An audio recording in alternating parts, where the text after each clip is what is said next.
On ne parle que de ça à Cannes, qui est aussi le rendez-vous des journalistes. On a deux des plus emblématiques aujourd'hui, Stéphane Boutsock de RTL et Laurent Veil de Canal+. Bonjour, messieurs, bonjour. de bon matin, Oui. très frais.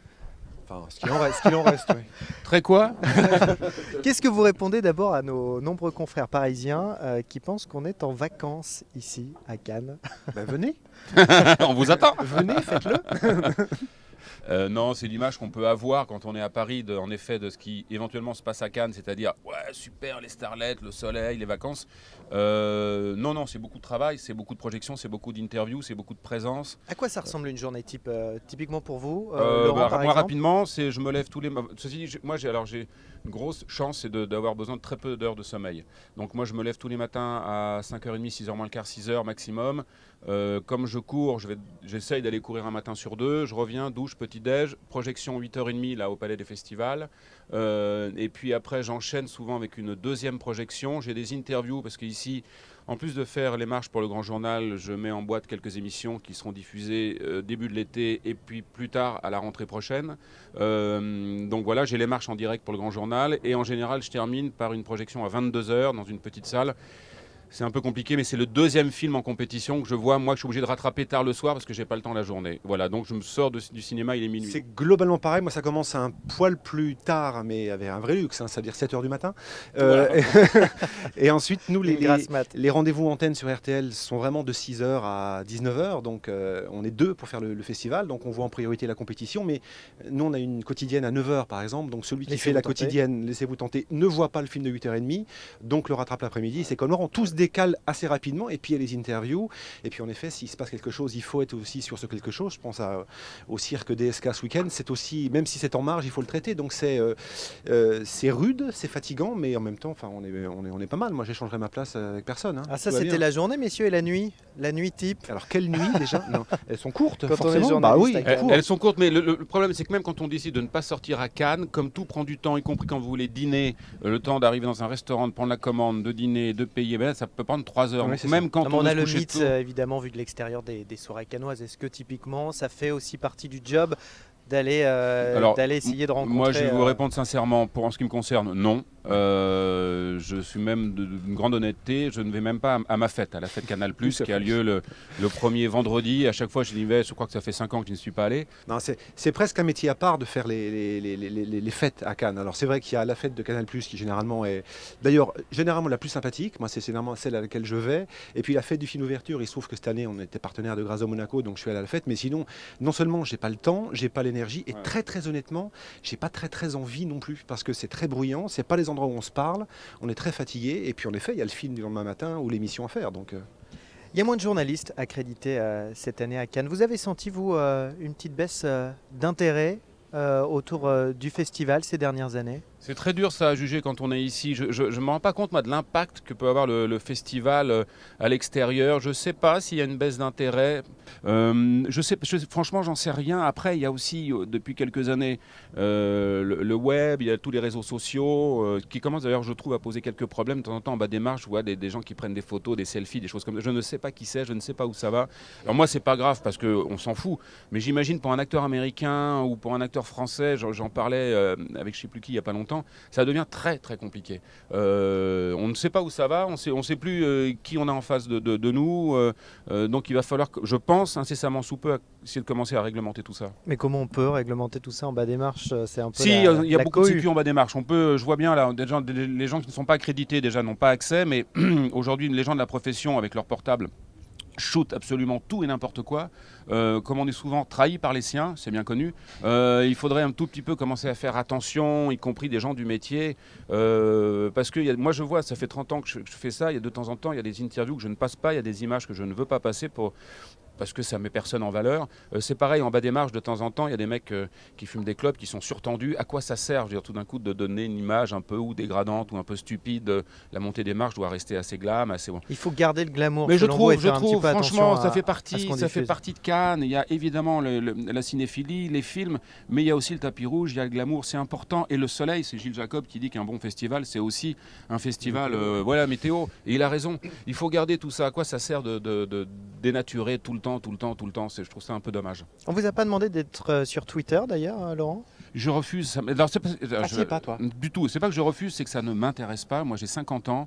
C'est pas ma génération. Je comprends pas Facebook. J'ai pas de Facebook. Je tweete pas. Voilà.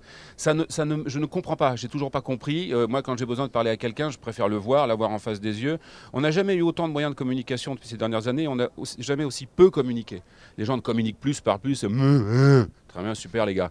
On écrit des trucs, on sait même plus. Il y a plus de ponctuation. Il y a des. Bon.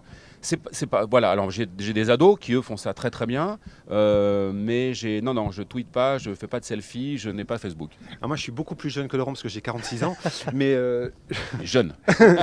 Donc vous êtes sur Twitter? Oui, moi je suis sur Twitter. Alors je dirais pas par choix, on nous a pas recommandé, mais voilà, RTL, le principe est que oui, dans chaque les journaliste, médias, voilà, on met un compte Twitter. J'en abuse pas parce qu'en effet, c'est vraiment il y a un vrai revers à ça. On va pas employer le mot de danger, mais voilà, c'est compliqué. Il faut gérer ça comme en effet un outil et pas devenir addictif et faire n'importe quoi et passer dans en effet n'importe quelle photo, n'importe quelle info, parce qu'évidemment elle est relayée tout de suite. Vous l'avez évoqué et on le voit quand on couvre le festival, on est complètement dans une bulle. On oublie ce qui se passe à Paris. On regarde pas trop l'actualité, c'est un peu une micro-société qui s'installe à Cannes. Il y a aussi beaucoup de journalistes ciné qui se la racontent, qui ont le melon et qui se pensent très importants. Ça a pu à un moment vous arriver d'être un peu grisé par toute cette ambiance, par tout ce bling, ces excès un petit peu, de croiser voilà, les stars sans cesse? Moi, je reste... D'abord, je ne suis pas blasé du tout. Ça fait une dizaine d'années que je fais ça. Je ne suis absolument pas blasé. Je profite vraiment à chaque fois de chaque rencontre avec ses déceptions et puis parfois ses très très belles surprises.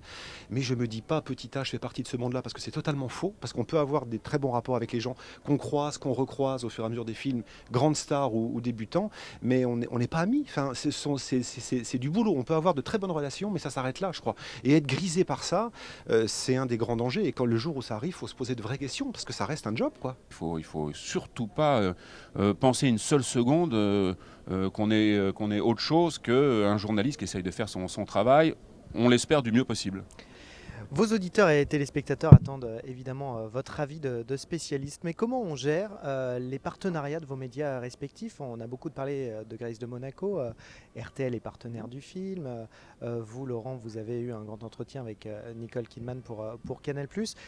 Je sais pas déjà, vous l'avez aimé, vous, ce film? Alors moi, beaucoup. J'y suis allé en marche arrière. Je l'ai dit d'ailleurs à Olivier Dahan et aux producteurs parce qu'on a entendu tellement de buzz sur ce film depuis des mois, sur la guéguerre, Olivier Dahan, Hervé Weinstein, sur le Pogam Weinstein, enfin les Grimaldi, voilà. Moi, je trouve que ça reste un très beau film de cinéma. Olivier Dahan est quelqu'un qui s'est filmé, c'est un vrai cinéaste. C'est pas un énième biopic. Autant Margaret Thatcher, le film qui a été fait avec Meryl Streep, c'est honteux. Autant Diana aussi, avec Naomi Watts, c'est honteux. Enfin, ça n'a aucun intérêt. Là, c'est une partie de la vie de Monaco de Grace Kelly que j'avais totalement oublié. D'ailleurs, que la France avait fait blocus pour demander au prince régnier de reverser quelques pépettes au gouvernement français. C'est toujours d'actualité, ça, non? Et on coupera. Voilà. Mais sinon, moi, je préfère mettre en avant des films que j'aime, que j'apprécie, et donner envie aux gens d'aller les voir. Moi, il peut m'arriver d'avoir des coups de colère, oui, quand je sens pardonnez-moi, mais qu'on se fout du spectateur. C'est-à-dire que les gens vont payer 9-10 € pour aller voir un truc avec une promesse, une attente, et vraiment qu'on voit que le film a été fait pour autre chose que de faire du cinéma. Sur l'histoire des partenariats, très honnêtement, il est arrivé que RTL soit partenaire de films qui me plaisent moins ou qui me plaisent pas. Dans ces cas-là, on fait le métier, quoi. Voilà, ça peut être service minimum, on ne sert pas la soupe, mais voilà, on fait. Et il m'est arrivé d'être partenaire de films que j'aime pas ou moins, mais de passer un excellent moment avec ceux qui ont fait le film et de faire une très bonne émission. Vous voyez faire autre chose que l'actu cinéma? Stéphane, vous avez fait du news avant sur RTL. Moi, j'ai fait 11 ans de petit matin, 11 ans de 5h, 7h, où j'ai laissé ma belle chevelure. Mais vous voyez où Pardon? Vous voyez où, justement, dans cette Je me pose parfois la question de s'il y a une limite d'âge, c'est-à-dire est-ce qu'à un moment on passe pas à côté justement de choses qui arrivent, de nouveaux talents, de nouvelles expériences de cinéma, de nouvelles façons de faire du cinéma. Pour l'instant, moi, tout va très très bien. Je sais pas. J'ai parfois cette réflexion la meilleure. Est-ce qu'on n'est pas trop vieux à un moment pour apprécier? Moi, je me souviens de camarades de jeu qui avaient un certain âge. Raymond Forlani? Oui, j'adorais Rémo. Moi aussi, j'adore. C'est pour ça que j'en profite pour lui rendre hommage. C'était un type exceptionnel, Rémo. Mais Rémo, il n'aimait pas les films d'animation. Ouais, bien sûr. Les blockbusters, ça l'ennuyait, donc il n'allait pas les voir. Donc je me dis, voilà, est-ce qu'à un moment, il ne faut pas se dire, faisons autre chose ou faisons-le différemment? Merci beaucoup, messieurs, d'avoir répondu à nos questions. Et comme on dit sur la croisette, cette phrase insupportable, bon festival. Merci beaucoup. Merci.